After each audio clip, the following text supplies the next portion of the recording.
The Georgia sun setting over the pecan groves always cast the same lonely orange glow on Martha's front porch. At 62, the world had begun to narrow for her. She had been the beloved librarian of Chilton County for 4 decades, and the widow of George, her kind, steady rock, for 5 long years. The silence of the old farmhouse, once filled with their comfortable rhythm of shared newspapers and Sunday hymns, was now a heavy, oppressive thing. Her small savings were intact, her health was manageable, a few aches and stiffnesses that came with the territory, but her heart held a deep, quiet sorrow, a void that time had failed to fill. George's passing had been sudden, a heart attack during the annual community fishing trip, leaving Martha not just widowed, but truly anchorless. She had spent a lifetime organizing the world for others, yet her own final chapter seemed desperately empty. Martha's deepest, most persistent yearning, the one she confessed only to the stained glass window depicting the Good Shepherd in the town chapel, was for the sound of a child's laughter echoing through those empty rooms. A final, tangible piece of George and herself to leave behind. It was the fear of leaving no footprint, of simply fading into the dust of an old ledger or the unused pages of a library book that gripped her soul most fiercely. In a life so organized, so meticulously cataloged, this dream of motherhood had always been filed away under impossible. The local doctors had dismissed her attempts decades ago as wishful thinking. Yet, after years of quiet grieving and an unexpected, almost accidental meeting at a medical conference with a renowned reproductive specialist, Dr. Vivian, a woman whose own mother had conceived late in life, spoke not of statistics, but of the quiet dignity of trying. She described a highly experimental, pioneering fertility treatment designed for women who had exhausted all other options, a true long shot. It took nearly a year of consultation and reflection, Martha praying over every chart and signature, wrestling with the ethics and the odds, before she finally decided. She was a woman of deep, uncomplicated faith, and she felt a quiet, powerful leading. If God meant for this to happen, she would surrender to the terrifying journey. She liquidated a small portion of George's life insurance, accepting the risk with a solemn trust. The process was grueling, invasive, and humbling. When the news finally came, it was so unexpected, so impossible for a woman of her age, that the initial call felt like a cruel mistake. But the tests were unequivocal. Martha was pregnant. Tears streamed down her face, a mix of sheer disbelieving joy and immediate terrifying anxiety that threatened to choke the air from her lungs. The crisis had begun not with a failure, but with a miracle too big for her small frame to bear alone. Her family, particularly her devoted niece Clara, who lived an hour away and ran a thriving bakery, was initially shocked, then fiercely protective. Clara drove straight to the farmhouse, her face a mask of worry, and gently confronted Martha about the extreme, potentially life-threatening risks involved in an elderly, high-risk pregnancy. But seeing the raw, resurrected hope in her aunt's eyes, Clara quickly put her concerns aside and became Martha's first and fiercest advocate. Clara insisted on accompanying her to every appointment, recording every piece of medical advice, already planning for a future that seemed astronomically distant and beautifully uncertain. The small, yellow booties Martha began to knit were no longer just the hypothetical comfort. They were a preparation for a reality that now seemed more profound and complicated than she could have ever imagined. The waiting had already begun to demand everything of her. The first 9 months were difficult, marked by extreme nausea and exhaustion, requiring constant vigilance from Clara and Dr. Vivian's team. But they were also the happiest of Martha's life. She spent her days nesting, reorganizing the library-like precision of her home to prepare for the joyous chaos she now welcomed. She finished knitting 7 tiny, identical yellow booties, just in case, a bold, hopeful act of faith. She would spend hours in the rocking chair, talking to the growing life inside her. "You are the best story I have ever known," she'd whisper to her belly, her voice trembling with emotion. Around the 7th month, an advanced ultrasound provided the first confirmation of the incredible scale of the miracle. The high risk was confirmed, high-order multiples. Dr. Vivian had to sit Martha and Clara down for a serious conversation. The sheer density and position of the fetuses made the exact number elusive, but the most immediate threat was early delivery, which would severely compromise viability. Martha listened, her librarian's focus absorbing every detail, but her faith remained stubbornly resolute. She refused to let fear dictate the terms of this gift. At the beginning of the 9th month, the medical team moved her monitoring to the Regional Medical Center, a state-of-the-art facility an hour from home. The transfer was necessary, but the clinical environment was a jarring loss of familiar comfort. The new hospital room felt cold and sterile, a stark contrast to the sun-drenched warmth of her farmhouse. Martha missed the scent of George's tobacco pipes and the rustle of the pecan trees. When the due date, the original textbook due date for a single 9-month pregnancy, came and went, the worry in the family turned into genuine, paralyzing panic. "It's common with multiples, Martha," Dr. Vivian explained patiently, though her own brow was furrowed, betraying her professional concern. But when the 10th month began and Martha's belly seemed to expand daily, not deflate, the atmosphere in the hospital room shifted from caution to profound medical mystery. The waiting had become an agonizing extended test, pushing Martha beyond the limits of what she believed her 62-year-old body could endure, yet strengthening a core of faith she barely knew she possessed. She knew the medical team was now charting unknown territory. The world outside the hospital room, the pecan trees and the quiet town, now felt like a distant, irrelevant memory, replaced by the immediate, overwhelming reality of the 7 beating hearts she carried. The 11th month dragged on, an agonizing eternity, the longest month of Martha's life. She was now confined almost entirely to a specialized bed, her body huge and heavy, capable of only minor, painful adjustments. The pressure on her lungs made every breath a conscious, deliberate effort. Her niece Clara, a practical woman who ran a successful bakery, had temporarily shut down her shop, leaving her business in the hands of a trusted assistant, and moved into the small adjoining hospital room. Clara read, she cried silently in the hallway, she researched every medical article she could find, and she argued gently but firmly with the doctors about Martha's nutrition and comfort. Mostly, she simply held Martha's hand, offering silent, unwavering strength, absorbing the anxiety that filled the room. Meanwhile, the town gossip in Chilton, initially cruel and speculative about the old woman who thought she could have a baby in her 60s, had morphed into a protective, prayerful reverence. The local church community mobilized, sending trays of food. High school students made huge banners and get well soon cards that adorned the stark hospital walls. And the local newspaper ran a respectful, heartfelt piece about Martha's unwavering spirit, referring to the growing life inside her simply as the Chilton miracle. Yet, the physical toll on Martha was becoming almost unbearable.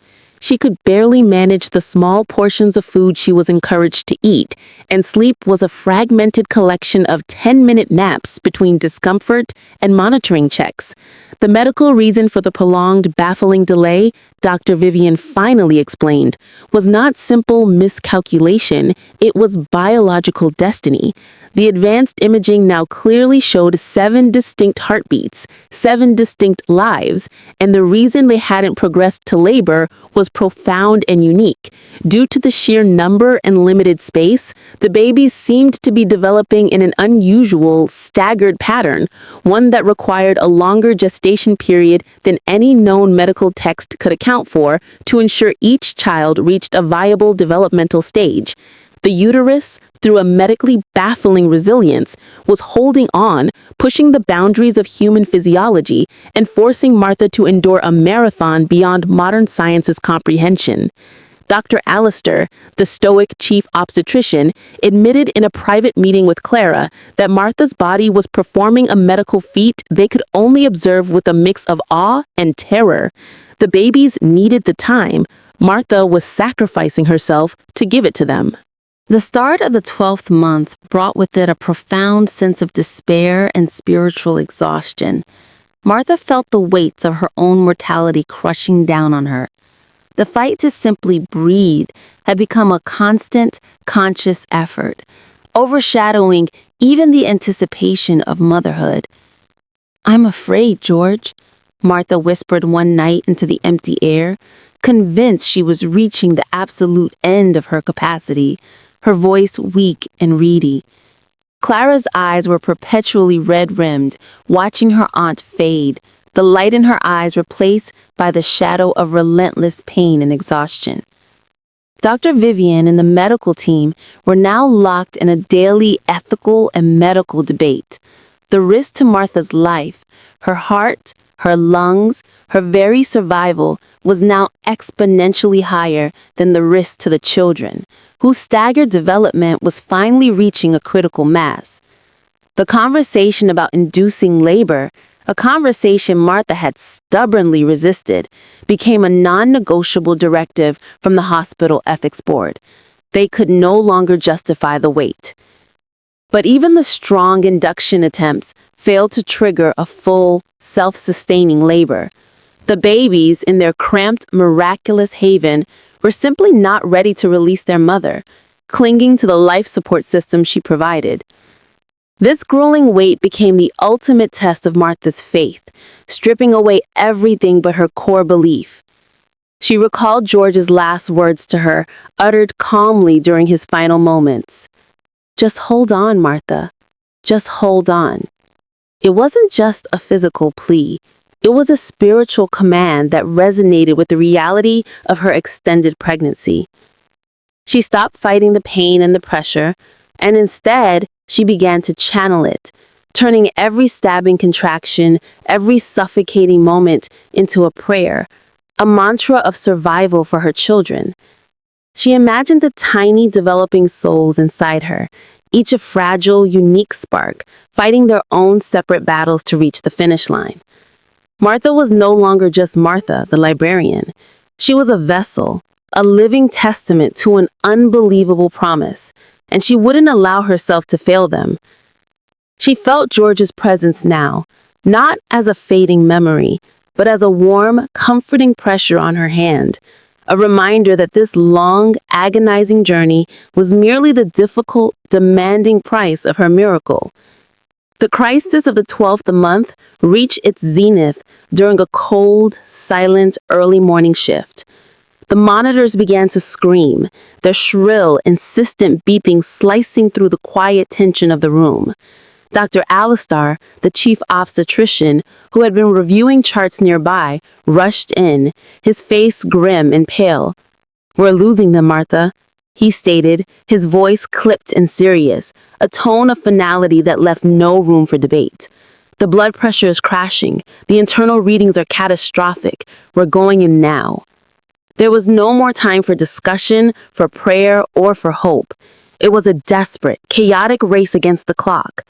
The operating room was a whirl of masked, green-clad figures, the air thick with tension and the sharp scent of antiseptic. Martha felt a strange, detached calm as she was prepped for the emergency C-section, an unexpected peace settling over her. She looked briefly at Clara, who was gripping her hand so tightly her knuckles were white, and managed a tiny, exhausted, but determined smile. Then, the world blurred into a wash of blinding light and the muffled symphony of medical voices. Dr. Alistair, known for his surgical precision and quiet skepticism of anything outside the realm of textbook medicine, began the procedure with intense focus.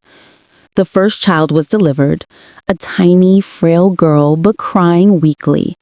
Relief washed over the room, a collective sigh of the medical team. The second followed quickly, a boy. Then the third, another girl. The medical team was prepared for 4, maybe 5, and had rehearsed their plan accordingly. But then came the shock. Dr. Alistair paused, his voice cracking slightly behind his mask, his professional facade momentarily dissolving. "My God," he murmured, disbelief warring with professional detachment. "There's a 5th, and a 6th is right behind it." The room stopped. The nurses looked at the obstetrician, their eyes wide over their masks. The 7th child, the final perfect surprise, arrived with a tiny, powerful cry that seemed to shake the entire sterile room, announcing its own arrival. 7 babies. Septuplets. The operating room, designed for medical efficiency, was suddenly overwhelmed by the scale of the miracle. The sound of their coordinated, fragile cries was a symphony of impossible joy. Martha, drifting in the anesthetic fog, heard Dr. Alistair's definitive, awestruck declaration. 7, they are all here. They are stable. It was the sweetest, most life-affirming sound she had ever heard. The days immediately following the birth were a blur of intense care in the neonatal intensive care unit, NICU. The Magnificent 7, as the nurses affectionately dubbed them, were tiny, fragile, and needed round-the-clock attention, but they were breathing, fighting, and slowly, surely growing. Each one developed a distinct personality. Faith was feisty and noisy. Patience was calm and watchful. Martha, recovering with a tenacity that surprised even the doctors, was soon being wheeled down the hall several times a day to see her children, a sight that moved every staff member to tears. The small town of Chilton, having followed the drama through Clara's cautious updates, erupted in celebration. The initial gossip was drowned out by profound community support and a flood of logistical assistance. People stopped sending cards and started sending diapers, knitted blankets, and gift certificates for food services. Enough provisions to stock a small army and equip a 7-baby nursery. News agencies descended, eager for the story of the 62-year-old mother who carried her septuplets for 12 months. But Martha politely declined the major interviews, protecting the sanctity of her family's beginning. She named them after the 7 virtues and qualities she and George had cherished: faith, Faye, hope, joy, charity, Claire, mercy, Mary, valor, Val, and patience, Pat. The long wait of the 12th month, the grueling, agonizing physical and emotional marathon, was revealed to be a divine necessity, giving each of the 7 souls the extra time they needed to enter the world strong enough to survive. 6 weeks after their birth, the day finally came. All 7 were stable enough to leave the hospital and come home. Clara had organized a meticulous volunteer roster and procured a minibus for transport. The noise, the beautiful, overwhelming, cacophonous noise of 7 babies crying, sneezing, and cooing filled the old farmhouse to the rafters. Martha, sitting in George's old rocking chair, 2 babies resting on her chest, while Clara rocked the 3rd and 4 volunteers managed the others, finally closed her eyes, utterly spent, but completely fulfilled. It was exhausting, terrifying, and utterly, perfectly real. She had feared being forgotten. Instead, she had been given a legacy of 7 lives. It was never too late for God's grace. The final, lingering truth was simply this: sometimes the greatest blessings require the longest wait.